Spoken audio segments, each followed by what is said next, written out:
कि दिल्ली में हाईकोर्ट जज तो SC ST के बन गए, बाकी राज्यों में भी बन रहे हैं, लेकिन बार काउंसिल ऑफ दिल्ली और बार काउंसिल ऑफ इंडिया सहित बाकी और देशों के सारे बार काउंसिल्स में SC ST के लोग जो प्रेसिडेंट या सेक्रेटरी या मेंबर नहीं बन पा रहे हैं। और दिल्ली में तो ये इतिहास है इस बात का कि 1961 में बार काउंसिल ऑफ दिल्ली बना हुआ है, तब से आज तक SC और ST कैटेगरी का एक भी व्यक्ति मेंबर, सेक्रेटरी, प्रेसिडेंट वगैरह आज तक इलेक्ट नहीं हो पाया। कोई नहीं चुना आज तक कोई 65, मैंने ये बात सुप्रीम कोर्ट में रखी कि 65 साल से ये लोग अपनी कोशिश कर रहे हैं, लेकिन आज तक कोई भी व्यक्ति इसमें से कोई भी एडवोकेट, कोई मेंबर आज तक दिल्ली में 65 साल में नहीं बन पाया। हाईकोर्ट जज तो बन चुके हैं। तो ये इतनी गंभीर बात थी, इसलिए इस बात के लिए हम लोगों ने पिटीशन फाइल की थी। मैंने इस पिटीशन में आर्गुमेंट किए सुप्रीम कोर्ट में, लेकिन हमारे एक बात आ रही थी, वो आड़े ये थी कि अभी 22 जनवरी को, इस 22 तारीख को एक पिटीशन फाइल की गई थी universal doctor Ambedkar advocate association के द्वारा।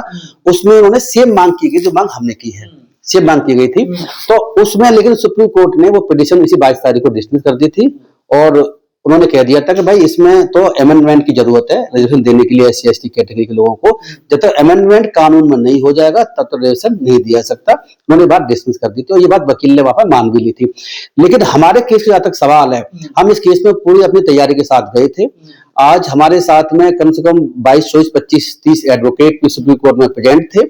हमने उसमें आर्गुमेंट किए और सुप्रीम कोर्ट को कन्विंस करने की कोशिश की कि जो आपका जो ऑर्डर पहले हुआ है वो ऑर्डर ठीक नहीं हुआ, और ठीक इसीलिए नहीं हो पाया क्योंकि उस वक्त उस पिटीशन में संवैधानिक जो प्रोविजंस हैं, एडवोकेट एक्ट के प्रोविजंस हैं, वो प्रोविजन ढंग से आपके सामने रखे नहीं गए हैं, जिसकी वजह ऐसा ऑर्डर हो गया है। मैंने उनसे ये भी कहा कि जब 65 साल से दिल्ली जैसे एक बड़े स्टेट में और प्रॉस्पर स्टेट में एक भी व्यक्ति का इलेक्ट ना हो पाना, ये बताता है कि यहाँ पर अपने बलबूते पर ये लोग जब तक रिजर्वेशन ना हो ये इलेक्ट नहीं हो सकते हैं।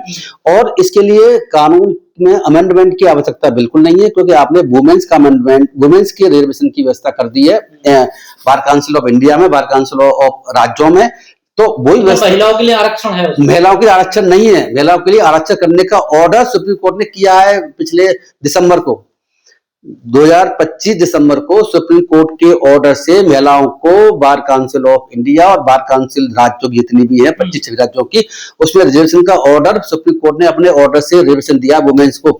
हमने ये कहा जब उनको दिया जा सकता है बिना अमेंडमेंट किए हुए कानून में, तो हमारे लिए भेदभाव क्यों? SC ST के लोग अगर आपके पास आए हुए हैं तो आपकी भेदभाव बार काउंसिल ऑफ इंडिया क्यों कर रहा है कि इनके लिए तो अमेंडमेंट की जरूरत है और महिलाओं के लिए जरूरत नहीं है। जब दोनों सिमिलर फुटिंग पर हैं, सिमिलर पोजीशन पर हैं, तो ये भेदभाव हमारे साथ क्यों किया जा रहा है? हमने ये बात मैं स्पष्ट रूप से रखी थी सुप्रीम कोर्ट के सामने और सुप्रीम कोर्ट ने इस बात पर गौर भी किया है। मैंने सुप्रीम कोर्ट में ये भी बताने की कोशिश की कि देखो, रिजर्वेशन अगर किसी को दिया जाना चाहिए या दिया जाने का प्रस्ताव कहीं चल रहा है तो सबसे पहला रिजर्वेशन जो दिया जाएगा, सबसे पहले दिया जाएगा SC और ST को, उसके बाद बाकी लोग आएंगे जिसमें महिला भी शामिल हैं।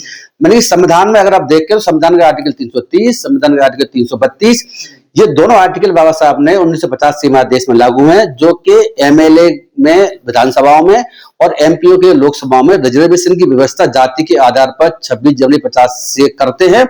और जो सीटें रिजर्व होती हैं, आप देख रहे होंगे जो MLA MP इलेक्ट होते हैं रिजर्व सीटों पर, उसी प्रावधान के तहत होते हैं। तो मैंने उनसे ये कहा कि जब संविधान निर्माता बाबा साहब से सब लोग ये चाहते थे कि अगर रिजर्वेशन किसी को दिया जाए इलेक्शन में तो SC ST को दिया, OBC को नहीं दिया जाता, वुमेन्स को भी नहीं दिया जाता। वुमेन्स का रिजर्वेशन की व्यवस्था संविधान में बिल्कुल भी कभी भी नहीं थी। वो व्यवस्था MLA MP की में अभी मोदी जी ने जो पिछले साल 2 साल पहले 2 अमेंडमेंट संविधान में किए है, 330A आर्टिकल, 332A आर्टिकल जोड़ दिए मोदी जी ने। उस आर्टिकल के द्वारा वुमेन्स को 30% सीटें MLA MP रिजर्व करने के उसमें प्रावधान है, लेकिन वो अभी लागू नहीं है। मैंने इससे ये भी कहा वो अभी लागू भी नहीं है, वो लागू होगा 5-7 साल के बाद में। और लेकिन SC ST का रिजर्वेशन 50 से बदस्तूर जारी है, तो इसीलिए अगर रिजर्वेशन किसी को देना है तो वुमेन से पहले SC ST को देना पड़ेगा, ये संवैधानिक व्यवस्था है। तो फिर क्या कहा जज साहब? जज साहब ने ये कहा कि आप लोग थोड़ा लेट आए हैं। उन्होंने ये भी कहा कि इलेक्शन दिल्ली के लिए होने वाले, तो मैंने कहा हम इन इलेक्शंस के लिए नहीं आए हुए हैं, हम फ्यूचर के इलेक्शन के लिए भी आए हुए हैं। हमारी डिमांड ये नहीं है कि जो अब इलेक्शन होने वाले हैं, दिल्ली में हो रहे हैं, यूपी में हो रहे हैं और राज्य में हो रहे हैं, वहां पर हम इलेक्शन, वहां पर रिजर्वेशन कर दिया जाए, हम ये नहीं चाहते। तो जो बाहर के मेंबर बनते हैं उनका चुनाव होता है, हाँ, चुनाव होता है। ऐसा होता है कि बार काउंसिल ऑफ इंडिया और बार काउंसिल ऑफ दिल्ली सहित देश के सारे राज्यों में बार काउंसिल हुआ करती है। बार काउंसिल एक एडवोकेट्स एक्ट है 1961 का, उस एक्ट के तहत बनी हुई है और उसमें पदाधिकारी का इलेक्शन होता है और उन्हीं को सारी पावर होती है। वकीलों को रजिस्ट्रेशन करने की पावर बार काउंसिल ऑफ राज्यों को, दिल्ली में वकील बनना चाहता है तो एलएलबी करने के बाद में उसको बार काउंसिल दिल्ली में रजिस्ट्रेशन करना पड़ेगा और उसके बाद रजिस्ट्रेशन हो जाएगा, उसके बाद वो एज ए एडवोकेट कोर्ट में पेश हो सकता है, नहीं तो वो पेश नहीं हो सकता। तो बार काउंसिल जितने भी राज्यों के बने हुए हैं उनको अपने एडवोकेट का रजिस्ट्रेशन कराना, एडवोकेट को सस्पेंड करना, उनको टर्मिनेट करना, उनको जो है सजा देना, सारा बार काउंसिल का काम होता है। और बार काउंसिल जो काम करती है उस कामों में जो मेन लोग होते हैं, प्रेसिडेंट, चेयरमैन और सेक्रेटरी वगैरह, उन सबका इलेक्शन हुआ। गवर्नमेंट बॉडी होती है ये गवर्नमेंट बॉडी, आप कहते गवर्नमेंट के लॉ से बनी हुई बॉडी है। तो इसको जो है संविधान के तहत, कानून के तहत ये व्यवस्था है कि एडवोकेट के संबंध में जो भी डिसीजन लिया जाएगा वो डिसीजन लेने की संस्था इंडिपेंडेंट संस्था जिसे बार काउंसिल पावरफुल बॉडी मानी जाए। बहुत पावरफुल बॉडी है। वकीलों को रजिस्ट्रेशन करवाना, वकीलों को उनका सस्पेंड करना, उनके डिपार्टमेंटल एक्शन, उनके खिलाफ एक्शन लेना, इस सारे के सारे अधिकार क्षेत्र bar council of Delhi, bar council वाला राज्यों को, बार इंडिया को हमेशा होते हैं।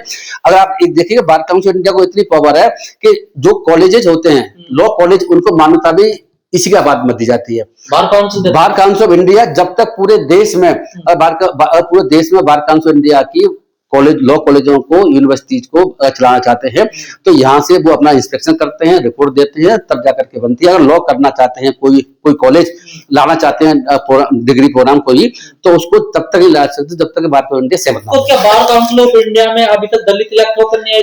दिल्ली में आज तक 65 साल में 1961 से लेकर के आज तक, 1961 से पहले बार काउंसिल दिल्ली नहीं थी।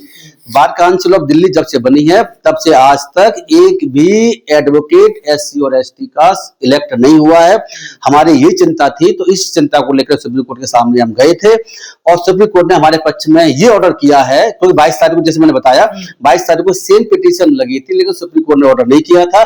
सुप्रीम कोर्ट ने ये कहा था कि खारिज कर दिया था कि इसमें अमेंडमेंट की जरूरत है लॉ में। तो जैसे हमने बताया, हमने कहा कि जब महिलाओं को बिना अमेंडमेंट के मिल सकता है तो हमारे साथ भेदभाव क्यों किया जा रहा है, एससी एसटी के साथ भेदभाव क्यों किया जा रहा है।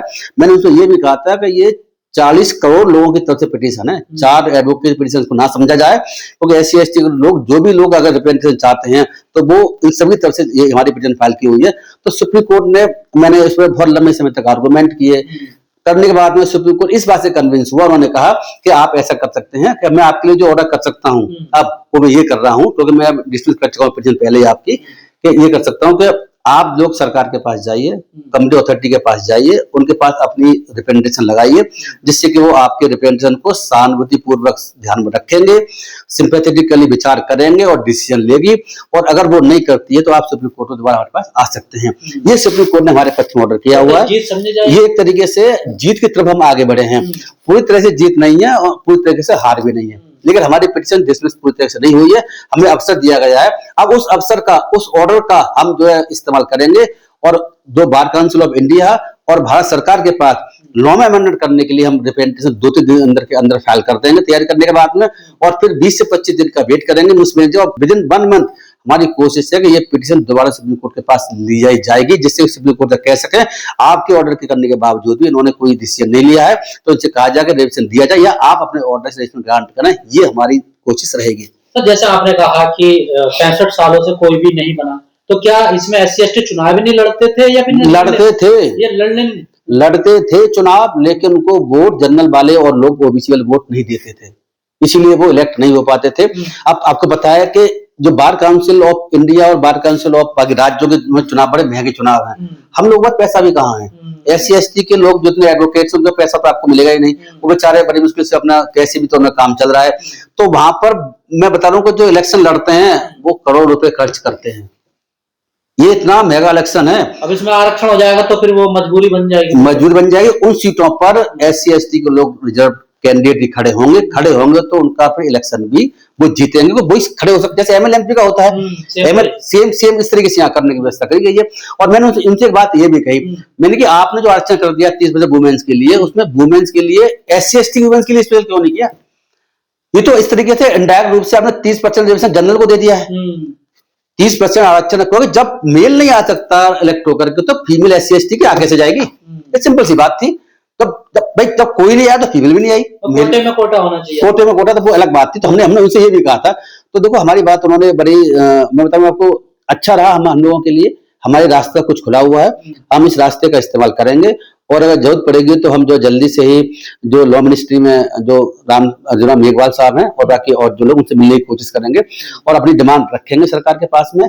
जिस तरीके से UGC का नया रेगुलेशन बना हुआ है SC ST OBC के संबंध में और लोगों के संबंध में मैं बाद में क्लियर करूंगा।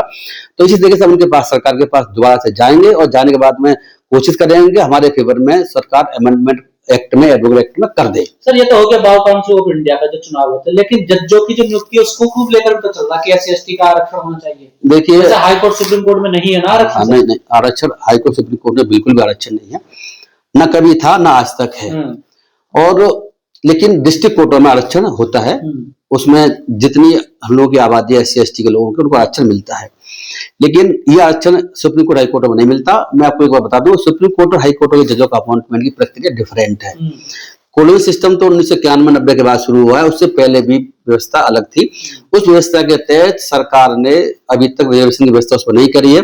हम लोग उसकी भी डिमांड कर रहे हैं किसी तरीके से उसमें आरक्षण की व्यवस्था हो सके, क्योंकि उसमें जब तक आरक्षण नहीं होगा तो SC ST के लोग उसमें सेलेक्ट उसमें डिस्ट्रिक्ट कोर्ट तक तो है आरक्षण की व्यवस्था, वो किस आधार पे है हाई कोर्ट सुप्रीम कोर्ट में क्यों नहीं है सर? देखिए ऐसा है कि ये सरकार ने शुरू से ऐसी व्यवस्था कर रखी है, क्योंकि मैं आपको बता दूं कि संविधान में आरक्षण की व्यवस्था नौकरियों में है। तो जज भी नौकरी वाला काम है, जज भी नौकरी करता है, नीचे वाला जिस जज लेवल के जज होते हैं और सुप्रीम हाई कोर्ट के जजेस उनको भी नौकरी करते हैं। तो ये सोच करके मुझे लगता है कि हाई कोर्ट सुप्रीम कोर्ट बहुत हायर अथॉरिटी है, उसके लिए रेशनल व्यवस्था नहीं होनी चाहिए, ऐसा सरकार के दिमाग में रहा होगा। और हम लोगों ने बहुत ज्यादा प्रयास भी नहीं किए, हम लोगों को बहुत ज्यादा प्रयास भी नहीं है कि सुप्रीम कोर्ट हाई कोर्ट में भी आरक्षण की व्यवस्था होनी चाहिए। मैं आपको चैनल की बात एक बात और बता दूं कि एक तो हम लोगों में लॉ के संबंध में भ्रांतियां गलतफहमियां पैदा हुई हैं। कुछ लोग मैं बहुत लंबे समय देखता आ रहा हूं जिसमें कि बहुत सारे IAS ऑफिसर भी शामिल हैं, मिनिस्टर भी शामिल हैं, बड़े बड़े पॉलिटिशियन शामिल हैं। वो ये कहते हैं कि इंडियन जुडिशियल सर्विस बनाने की जरूरत है और अगर इंडियन जुडिशियल यानी कि भारतीय न्यायिक सेवा जैसे IAS होती है, IPS होती है, ऐसी भारतीय न्यायिक सेवा बनाने की आवश्यकता है। UPSC के आधार पर UPSC टेस्ट कौन करे वो अलग बात होगी। ऐसा होता ऑल इंडिया सर्विसेज हैं इस देश में, सिर्फ एक तो IAS है, एक IPS है और एक इंडियन फॉरेस्ट सर्विस है, सॉरी 3 सर्विसेज हैं। इंडियन जुडिशियल सर्विस को ऑल इंडिया सर्विस बनाने के लिए संविधान में अमेंडमेंट हो चुका है आज से 40 साल पहले करीब, लेकिन अभी तक सरकारों ने वो नहीं बनाया है। क्योंकि वो जो नहीं बनाया है उसके लिए जो सरकार और हाई कोर्ट में सारे हाई कोर्ट सरकारों में सहमति नहीं बन पाई है, इसीलिए इस पर डिसीजन आज तक नहीं लिया गया है। लेकिन हमारे लोग बहुत से लोग ये कहते हैं, गलतफहमी का शिकार हैं, उन्हें लॉ पता नहीं, संविधान की व्यवस्था पता नहीं। वो कहते हैं कि भारतीय न्यायिक सेवा यानी इंडियन जुडिशियल सर्विस बन जाएगी, उस स्थिति में क्या होगा कि हाई कोर्ट में और सुप्रीम कोर्ट में जज हमारे अपॉइंट हो जाएंगे। उन्हें ये नहीं पता कि वो जो भारतीय न्यायिक सेवा बनेगी, अगर बनती भी है तो वो अपर जिला जज की भर्ती के लिए बनती है, डिस्ट्रिक्ट जज की भर्ती के लिए बनती है। हाईकोर्ट जजों की भर्ती के लिए इसमें कोई व्यवस्था नहीं है। हाईकोर्ट जजों की भर्ती के आर्टिकल अलग हैं और इंडियन जुडिशियल सर्विसेज के आर्टिकल अलग हैं। तो डिस्ट्रिक्ट जज की भर्ती के लिए वो इंडियन जुडिशियल सर्विस की व्यवस्था की जा रही है। जैसे कि अभी तक क्या होता है देश में कि राज्य स्तर पर जजों की भर्ती होती है डिस्ट्रिक्ट कोर्ट में, यूपी का अलग, दिल्ली का अलग, महाराष्ट्र का अलग, वहां का अलग। इस तरीके से एग्जीक्यूटिव में देखें तो वहां क्या होता है, PCS होता है राज्यों के लिए और IAS होता है पूरे देश के लिए। तो IAS जैसी संस्था बनाने की जरूरत है। तो वो संस्था हाईकोर्ट जजों का हाईकोर्ट जजों के लिए भर्ती के लिए नहीं बन रही है। जो इंडियन जुडिशियल सर्विस बनेगी वो सुप्रीम कोर्ट हाईकोर्ट जजों की भर्ती के लिए नहीं बनेगी, वो डिस्ट्रिक्ट जज की भर्ती के लिए बनेगी। इसीलिए लोगों को गलतफहमी है, उससे कुछ फर्क पड़ने वाला ज्यादा है नहीं है, कोई बनी भी नहीं है। तो लेकिन मेरा जहां तक सवाल है, जहां तक मैं समझता हूं कि सुप्रीम कोर्ट हाईकोर्ट में जब तक SC ST जजों को रिजर्वेशन नहीं मिलेगा, अपने बलबूते उनको कोई जो है उसमें सिलेक्ट नहीं करता है। आपको पता है कि कॉलेज सिस्टम के तहत भी जो भर्तियां हो रही हैं वो सरकार ही करवा रही है और जजेस करते हैं। अपने लोग ना सरकार में ज्यादा है, ना अपने लोग जो है हाईकोर्ट सुप्रीम कोर्ट कॉलेजियम में, इसीलिए SC ST के जजों वकीलों को रिकमेंडेशन नहीं की जाती है, वो भर्ती नहीं हो पाती है।